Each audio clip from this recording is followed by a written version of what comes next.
Qui passerait Emmanuel Macron au rayon X n'en tirerait qu'un cliché noir. C'est confirmé, il n'y a pas de colonne vertébrale chez cet homme. La comédie de boulevard qu'a été l'arrivée de Gabriel Attal à Matignon en est la dernière confirmation. Emmanuel Macron, alchimiste politique, réinvente à chaque nomination la pierre philosophale qui transforme l'or en plomb. En l'occurrence, Gabriel Attal à Matignon, ça pouvait avoir un sens. Peut-être même était-il possible de faire oublier aux enseignants le mépris dont ils font l'objet, eux qu'on a fait passer de Jean-Michel Blanquer à Pape Ndiaye, son opposé absolu, avant de leur offrir donc un jeune communicant brillant qu'on leur retire du coup au bout de 5 mois. Peut-être était-il possible de s'employer à reconstituer cette communauté nationale que chaque événement politique, chaque crise nous montre un peu plus fragilisée.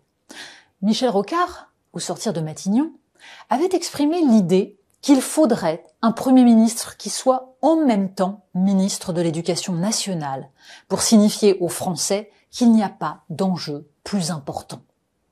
Un levier pour parler du projet républicain d'émancipation par le savoir, par l'effort et par le mérite, pour dire aux Français qu'il n'y a pas de démocratie sans renouvellement des élites et pas de communauté nationale sans citoyens éclairés. Ah mais bien entendu, mais le voilà le projet d'Emmanuel Macron.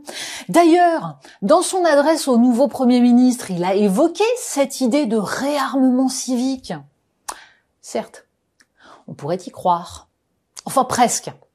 On pourrait, si les conditions de cette nomination n'avaient pas mis en évidence les tractations, les hésitations qui signent le pur coup de com' politique. Quand on tâtonne entre Julien Denormandie et Sébastien Lecornu, c'est qu'on n'a pas particulièrement en tête une grande politique d'éducation et de cohésion nationale. On cherche seulement une bonne tête de gondole qui reste dans la ligne. Il y avait quelque chose d'insupportable et de vain dans ce théâtre absurde du changement de gouvernement. Non pas que les bruits de couloir et les intrigues des ambitieux soient une nouveauté, mais imposer à Elisabeth Borne sa démission avant même d'avoir choisi son successeur revient à lui signifier qu'il n'y a aucun projet politique autre que de se débarrasser d'elle. Ce qu'elle a bien compris, d'ailleurs, puisque sa lettre de démission est loin du « never explain, never complain » que les commentateurs lui prêtaient complaisamment.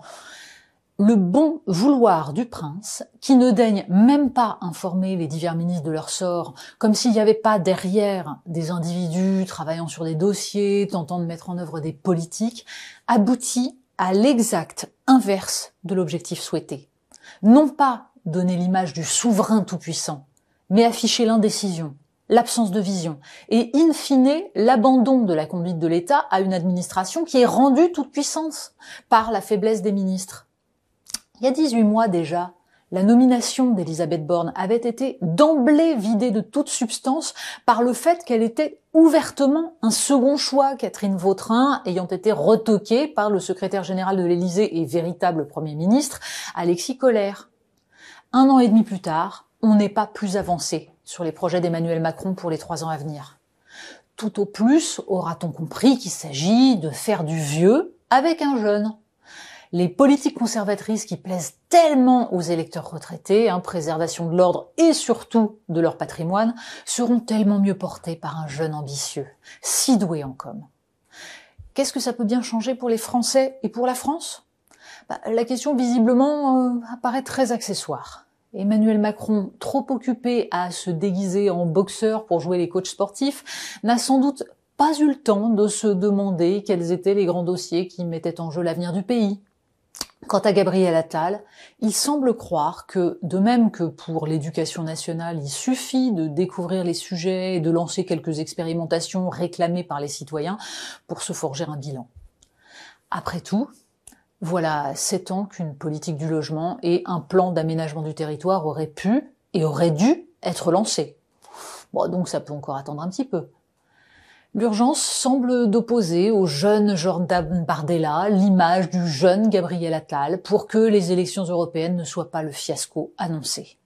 Là non plus, pas question de débattre du fond, de la politique industrielle et agricole, de la manière de contrer le protectionnisme américain ou des choix en matière d'énergie et de défense, ce qui aurait sans doute comme effet magique de faire apparaître les limites du brillant président du Rassemblement national, mais ce genre de considération n'effleure pas les journalistes qui l'interrogent. On se contentera de jouer le grand combat du bien contre le mal, le référendum pour ou contre la paix et la démocratie. Le nouveau Premier ministre a déjà largement fait la preuve de sa compréhension du jeu médiatique.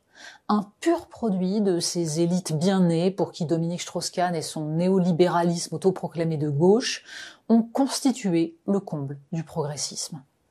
Depuis, il a compris que l'époque avait changé, qu'il fallait aller un petit peu plus dans le sens des citoyens, alors sur les questions sociétales et régaliennes, bien sûr, pas sur l'économique et le social. On va pas jouer contre son camp.